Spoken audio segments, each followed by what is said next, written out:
So hi guys, panibagong gala na naman for today. Dito pala kami ngayon sa Doca Bay ng Medina, Misamis Oriental. So yes, from CDO, 2 hours siya, depende sa takbo ng sasakyan nyo. So 2 hours from Cagayan de Oro City, and then yung entrance dito guys, pwede mag-table, like meron silang 1,000 pesos, good for 10 people, pero dun sa restaurant lang nila. So prefer talaga nila mag-book ka dito is yung cottage nila is 5,000. So it's too expensive if 2, 3, 5 lang kayo. So kami team kasi team building namin, so kumuha na lang kami ng yung cottage na ganyan, it's 5,000.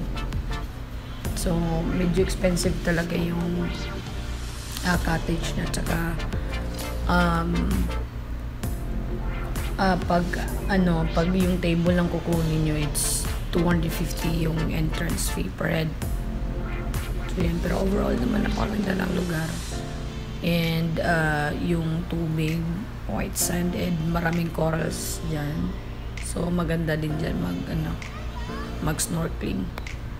Maraming magagandang isda, colorful naman na isda dyan. So yeah, overall maganda naman so far, and napakalawak ng area niya, ng location. So balak ko sana pumunta dun sa Mayunahan, pero napagod na sa biyahe.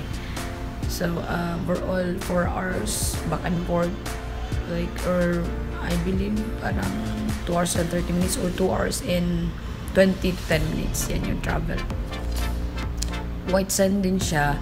So yan, low tide kasi, kaya malayo yung dagat. Pero pag high tide, dyan sa may hagdanan niya, dyan sa may edge talaga ng may semento, dyan yung aabot yung tubig. So malamig yung tubig kasi may tubig na galing sa ilalim ng sand. So yun, kaya malamig. Marami kasing spring sa lugar na to, sa Medina.